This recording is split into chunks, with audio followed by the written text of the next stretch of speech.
pegiat kemanusiaan, ya teman-teman aktivis, ya dengan kondisi negara kita hari ini, demokrasi kita hari ini sedang diuji, ya tetap berhati-hati. Namun dalam menyampaikan pendapat jangan berhati-hati.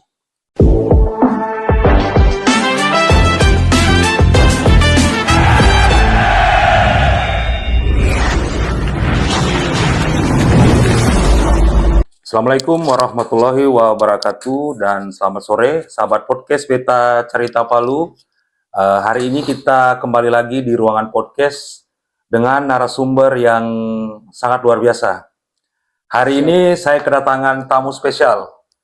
Saya panggilnya ini Aditya Warman. Siap Kak. Ini saya panggil apa ini bagus ini? Adik saya Aditya Warman, dari Ketua Umum DPD IMN Sulteng, Ikatan Mahasiswa Muhammadiyah. Apa kabar ini, bro? Alhamdulillah, baik dan sehat ya, Kak. Siap. Tentu saja kita akan berbicara dengan adik saya ini, Dinda saya ini, terkait dengan beberapa hal, isu-isu nasional yang ada, dan perang mahasiswa, secara khusus yang ada di Provinsi Sulawesi Tengah. Dinda, bisa ceritakan sedikit ini perjalanan Dinda sehingga dapat dipercayakan untuk menjadi Ketua Umum DPD IMN. Siap. Baik, terima kasih Kanda. Ya. Ini kalau bicara perjalanan panjang ya, sekali. Memang sangat panjang sekali Kanda. Karena saya sebelum masuk di Sulawesi Tengah, saya berkuliah di Universitas Muhammadiyah Makassar. Muhammadiyah Makassar. Nah, terus? Dan saya berproses ber-IMM di Makassar. Di Makassar? Di Makassar. Oh, bukan di Palu ya? Bukan di Palu. Terus? Tentu pasti banyak orang bertanya-tanya. Iya. Kenapa? Kenapa bisa menjadi ketua umum dan memimpin 7 cabang yang ada di Sulawesi Tengah.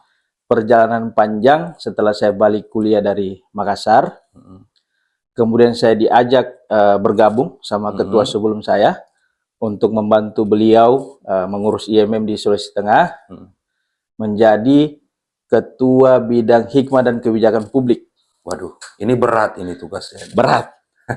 Yang berkaitan dengan mengadvokasi, ya, kemudian melakukan pendampingan ya kepada mahasiswa maupun masyarakat dan kebijakan-kebijakan yang dilakukan oleh pemerintah pada saat itu.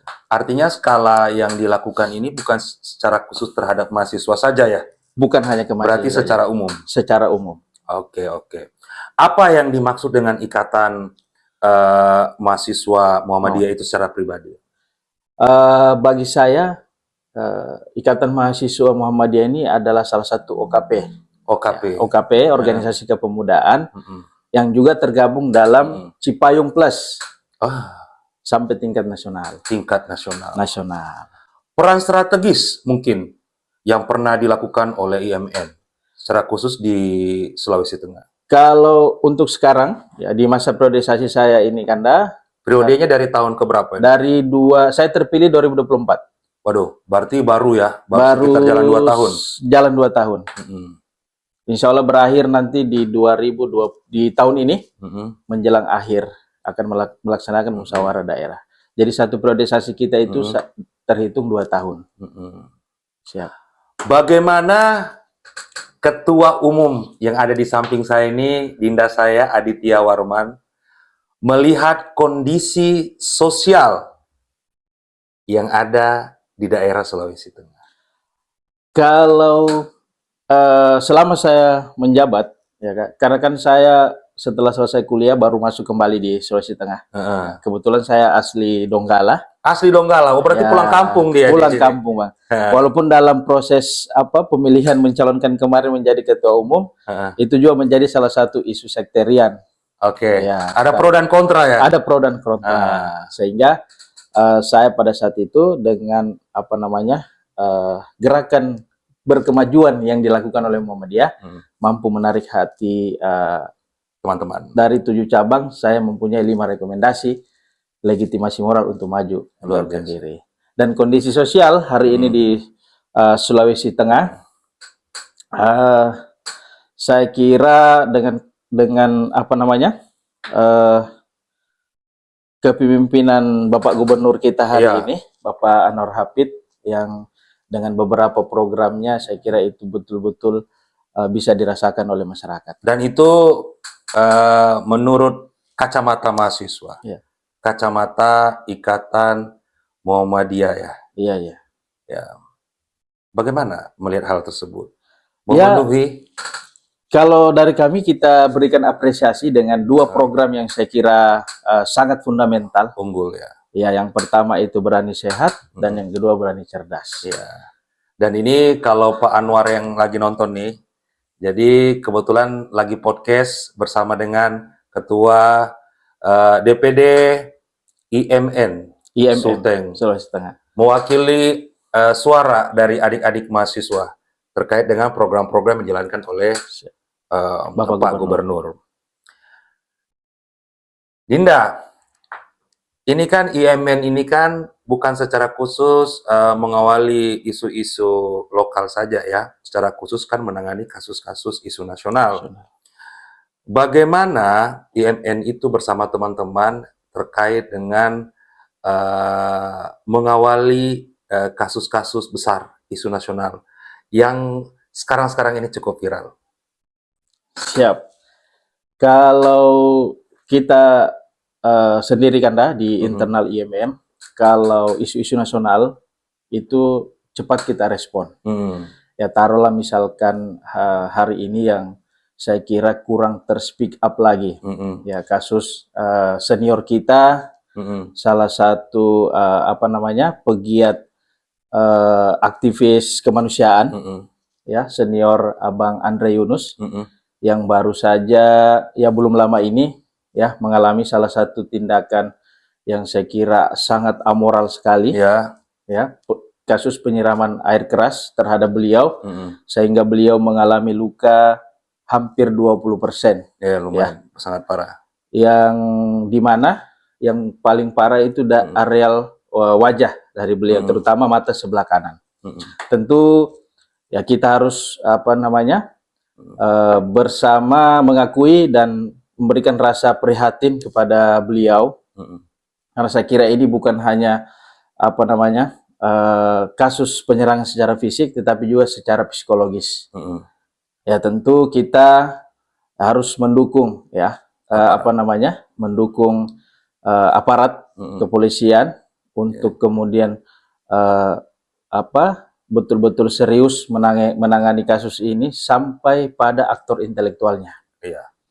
Dan itu secara khusus di podcast hari ini di IMN itu sendiri, apakah ada koordinasi ya dengan teman-teman yang mungkin ada di beberapa provinsi terkait dengan isu nasional yang lagi hot-hotnya ini? Siap. Jadi Kanda, kita ini sudah dapat perintah dari Ketua Umum kita DPP IMM, Abang Rian Detla Belza, bahwa semua Dewan Pimpinan Daerah, jadi kita ada 35 Dewan Pimpinan Daerah se-Indonesia, itu disuruh untuk kemudian melakukan pergerakan dan mengawal kasus ini. Mengawal kasus sampai tuntas. Ini kadang-kala kalau mahasiswa ya, ikatan mahasiswa yang berbicara di samping saya ini, saya sangat percaya diri Om. Siap. Karena faktanya adalah beberapa isu nasional itu yang mampu untuk membantu masyarakat itu adalah mahasiswa. Dan itu sejarah ya. Oke, ini kalau kita mau bahas tentang masalah air keras ini, tentunya itu akan memberikan dampak yang bukan cuma sekedar kepada korban ya. Pasti akan memberikan dampak kepada penggiat-penggiat yang lain di seluruh provinsi. Mungkin ada hal yang bisa diutarakan selaku adik-adik mahasiswa terkait dengan kondisi hal tersebut. Siap. berkaitan dengan hal-hal tersebut, Kanda, tentu kan sebenarnya ada pesan yang mau disampaikan kepada publik terkait kasus ini. Secara tidak langsung, kebebasan kita dalam menyampaikan pendapat itu sudah dikebiri sebenarnya. Nah, ini saya kira kalau di kalangan mahasiswa, kasus seperti ini justru malah kemudian melipat gandakan semangat kita untuk bukan membuat kendor ya. Bukan membuat kendor, Bang. Ya, tambah malah membuat berapi-api. Berapi-api. Kalau disampaikan dalam puisinya Wiji Tukul, walaupun saya mati, saya akan tumbuh, mati satu, tumbuh 1000. Itu kata Wiji Tukul dalam puisinya. Ya, luar biasa. Dan itu fakta ya. Iya. Fakta yang membuktikan bahwa suara adik-adik mahasiswa itu sangat diperlukan oleh masyarakat. Di luar daripada tanggapan-tanggapan pro dan kontra. Iya. Dan kita boleh apresiasi terhadap hal itu. Kita keluar dari materi hal ini boleh? Siap. Karena kalau kita membahas tentang masalah air keras ini agak sedikit keras dan panjang kita itu membahas. Siap. Yang diketahui oleh masyarakat, siapa aktor di belakangnya itu, pelaku sudah diketahui dan sekarang lagi berproses ya, lagi berproses di lembaga tertentu tersebut. Aditya, sejauh mana IMN menjaga independensi sebagai organisasi mahasiswa? Kalau ditanya, Bang, sampai hari ini kita masih tetap berada di garis perjuangan, menjadi, kalau dibilang Eko Prasetyo, menjadi martir untuk rakyat. Karena wajah demokrasi Indonesia itu dilihat dari anak mudanya dan kebebasan dalam menyampaikan pendapat. Tentu hari ini kita dirundung ujian, ya, negara Indonesia sekarang lagi dirundung ujian dengan kasus Andre Yunus ini. Secara tidak langsung itu telah melukai dan mencederai demokrasi. Mencederai demokrasi. Artinya bukan saja terkait dengan Andre Yunus saja, tapi itu terkait dengan juga kebebasan berekspresi, terkait khusus kepada adik-adik mahasiswa. Tentu Kanda, persoal independensi ini, ya saya kira kita hari ini masih tetap terus ya berada dalam barisan rakyat. Ya, dengan kasus-kasus lokal kita selalu hadir ya membersamai rakyat, menjadi lidah dan penyambung suara rakyat kepada para stakeholder yang ada hari ini di Sulawesi Tengah maupun yang ada di nasional. Ya. Dan melihat daripada adik-adik mahasiswa yang ada di Kota Palu itu sendiri, ini sebenarnya perwakilan daripada adik mahasiswa melihat daripada aksi-aksi mahasiswa yang dilakukan di Sulawesi Tengah. Banyak yang berkata bahwa tidak sehebat dengan daerah yang lain. Sebenarnya menanggapi hal tersebut itu seperti apa? Ya, kalau secara pribadi Kanda, secara pribadi ya tentu pasti pro dan kontra itu ada dalam perjuangan. Indonesia merdeka pun tetap ada pro dan kontraknya. Iya. Tidak semua satu entitas itu menyatu lalu kemudian menjadi pro. Tentu pasti ada pro dan kontra. Ya, tetapi kami akan tetap terus melakukan perlawanan itu. Itu kan hanya sekelompok masyarakat saja yang saya kira masih banyaklah masyarakat hari ini yang memberikan kepercayaan kepada mahasiswa untuk kemudian menjadi penyambung lidah rakyat ya dengan apa yang dirasakan masyarakat hari ini di Sulawesi Tengah atau di Kota Palu. Dan pro dan kontra itu ternyata bukan cuma terjadi di pandangan masyarakat, tentu saja para kader ya. Siap. Tentu ada yang setuju, ada yang pro, dan ada yang tidak. Bagaimana adik-adik mahasiswa melalui IMN tersebut untuk menyatukan pendapat? Kalau dari kami, Kanda, tentu kan perbedaan ini sebenarnya sudah jauh hari sebelumnya ini menjadi ketetapan. Ada sunnatullah, ya, ketetapan. Bahkan manusia diciptakan saja itu kata Allah memang diciptakan secara bersuku-suku dan berbangsa-bangsa. Apatah lagi kita dalam satu rumpun, ya tentu pasti ada pro dan kontra. Karena pasti beda kepala, beda isinya. Ya. Setiap orang beda punya tiap-tiap. Pasti punya pendapat masing-masing. Tentu kita hargai semua apa yang menjadi pendapat pendapat kawan-kawan kita. Ya. Tetap kalau memang itu rasional dan kemudian valid, ya, dan ilmiah, pasti kita akan akomodir. Oke. Ini luar biasa ini. Ini pembahasannya kita ringan-ringan tapi agak sedikit padat ya. Siap. Kita kembali ke Sulteng. Secara khusus bagaimana IMN itu sendiri terkait dengan mengawal hak-hak mahasiswa dan masyarakat terhadap perlindungan hukum yang ada di Sulawesi Tengah. Ya, kalau hari ini ya melihat kondisi di tengah-tengah masyarakat, kemudian juga kita di internal mahasiswa itu Bang, kondisi hukum. Ya, hari ini ya kita tidak bisa menutup mata juga bahwa masih banyak juga masyarakat kita hari ini itu kemudian kalau kita bicara kasus agraria. Benar. Ya, kasus yang tidak ada pernah penyelesaiannya. Sampai hari ini tidak ada penyelesaian. Mudah-mudahan saja hari ini kita podcast Kanda bertepatan dengan Haul Guru Tua dan itu dihadiri langsung oleh Pak Menteri ATR BPN. Betul. Pak Nusron Wahid. Mudah-mudahan kasus agraria itu bisa diselesaikan dan dikoordinasikan baik oleh pemerintah Provinsi Sulawesi Tengah. Dan itu kan menjadi salah satu janji Bapak Gubernur kita, Bapak Anwar Hafid. Oke. Jadi riakan mahasiswa itu sangat penting dan aksi-aksi daripada adik-adik mahasiswa juga itu faktanya selalu memberikan dampak yang cukup sangat membantu kepada masyarakat. Bagaimana IMN tersebut ya di dalam pergerakannya bersama adik-adik mahasiswa tetap kritis di dalam koridornya. Ya, karena kan pasti ada, kalau bicara masalah kritis itu kadangkala ada ya sedikit ini kan intimidasi, intervensi, dan lain-lain. Bagaimana IMN itu melihat itu sendiri?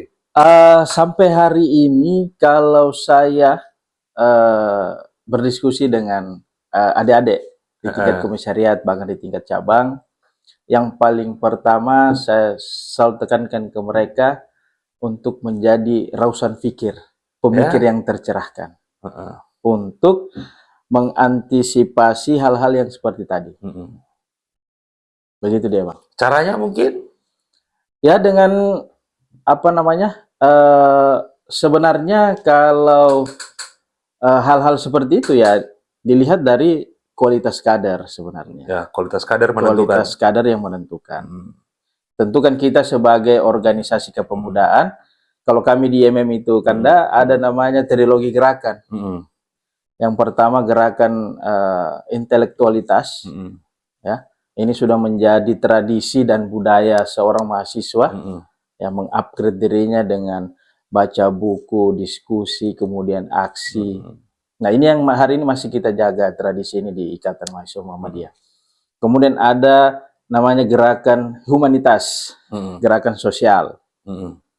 Ya kemarin kita di momentum Ramadan untuk mengejawantahkan gerakan humanitas ini, kita hadir di tengah-tengah masyarakat yang masih agak kesusahan untuk merasakan berkah Ramadan.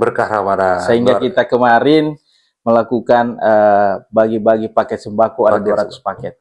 Artinya adik-adik mahasiswa secara khusus di IMN ini bukan cuma fokus dengan masalah mengkritisi ya. Iya. Tetapi juga terkait dengan sosial. Gerakan sosial. Siap. Sehingga itu dapat dirasakan langsung oleh masyarakat. Jadi kadang-kala kalau kita melihat ini kan selalu melihat dari sisi negatif. Ya, karena kita manusia selalu melihat sisi dari sisi negatif tanpa harus melihat bahwa punya sisi sangat positif.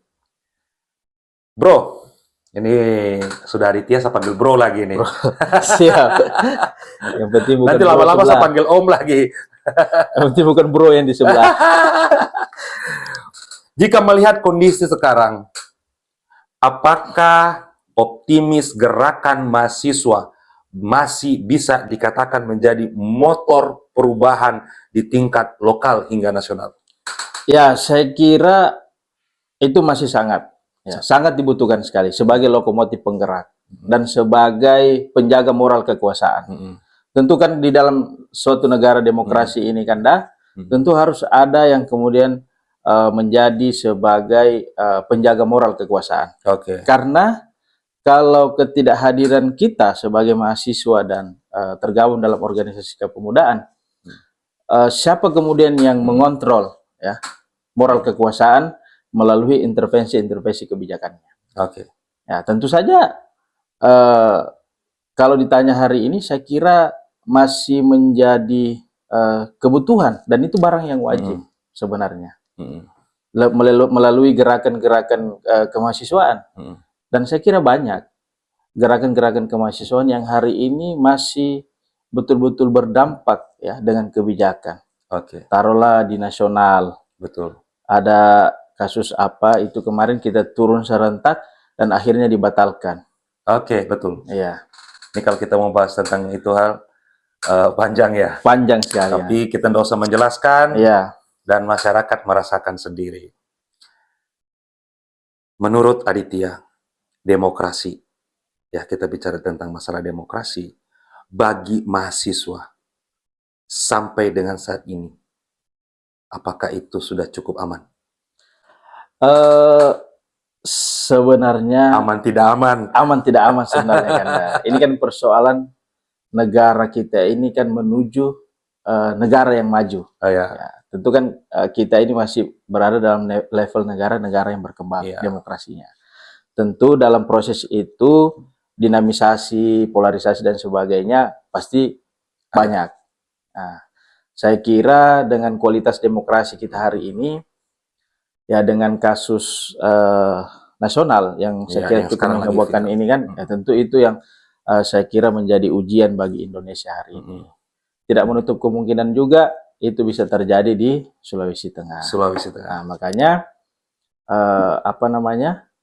ini menjadi bahan diskusi juga dengan kawan-kawan yang menjadi pegiat hak asasi manusia. Dan saya kira seperti yang saya sampaikan tadi Kanda, bahwa kita tidak pernah gentar, bahwa kita tidak pernah takut, ya kita tetap berada pada garis perjuangan bersama rakyat. Ini kalau bicara mahasiswa ini kan selalu ada pro dan kontra seperti yang kita bahas. Stigma setiap orang itu berbeda. Bagaimana dari IMN itu sendiri menanggapi stigma yang mengatakan bahwa aksi mahasiswa sering dikaitkan dengan aksi anarkis? Ya. Ini stigma ya? Iya, stigma. Beberapa orang. Bagaimana menanggapi hal tersebut? Kalau saya secara pribadi kan, dan kayaknya juga kalau aksi itu dalam konsolidasi, dalam manajemen aksi, memang itu menjadi pilihan terakhir.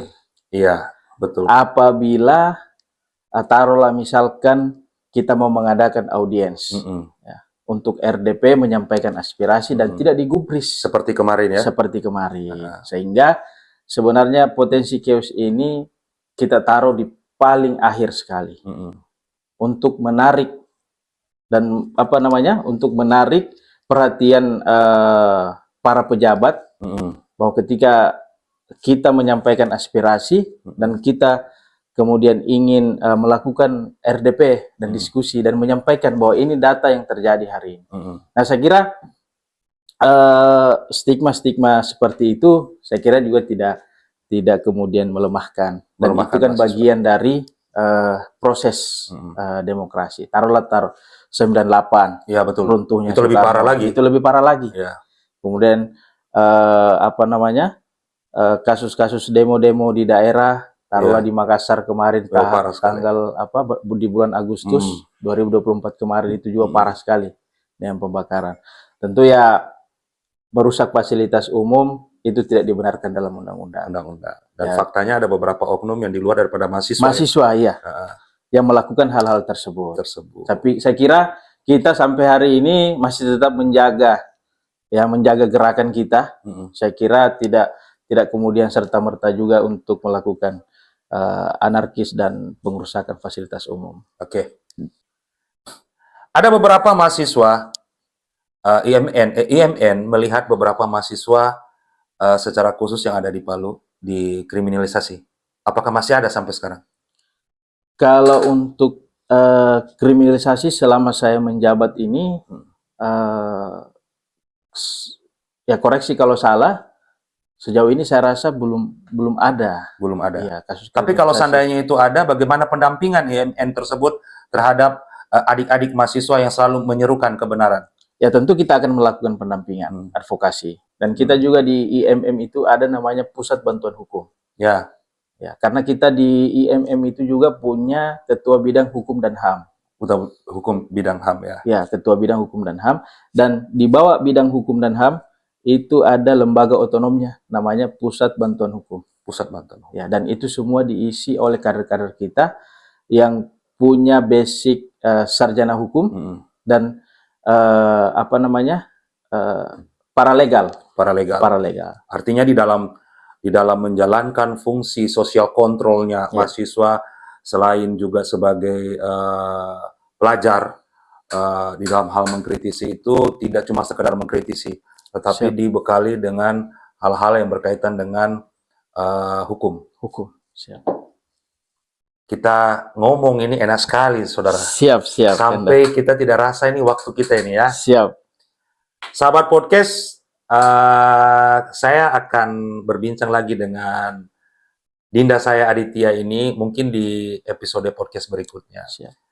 Satu kata buat Pak Aditya terkait dengan hal yang lagi viral sekarang, mungkin bisa diutarakan kepada sahabat podcast sebelum kita closing. Siap. Kalau untuk kasus itu, taruhlah kita ambil kasusnya senior kita, Bang Andre Yunus, yang hari ini mengalami perundungan, ya, dengan dilakukan upaya untuk percobaan, ya. Ini saya kategorikan percobaan pembunuhan, ya, bukan penganiayaan, ya, karena ini terstruktur dan masif, ya. Tentu ya kepada teman-teman pegiat kemanusiaan, ya, teman-teman aktivis, ya, dengan kondisi negara kita hari ini, demokrasi kita hari ini sedang diuji, ya, tetap berhati-hati, namun dalam menyampaikan pendapat jangan berhati-hati. Oke, ini kata-katanya garis bawahi bahwa tetap hati-hati, dan untuk menyampaikan aspirasi apa tadi? Jangan hati-hati. Jangan hati-hati, luar biasa. Oke, sahabat podcast Beta Carita Palu, banyak hal yang kami ceritakan bersama Ketua DPD IMN Sulawesi Tengah. Tentu saja kalau kita ingin membahas sangat panjang sekali. Kami akan mengundang lagi Dinda Saini Aditya di episode podcast berikutnya. Boleh? Siap. Terima kasih, Bro. Siap.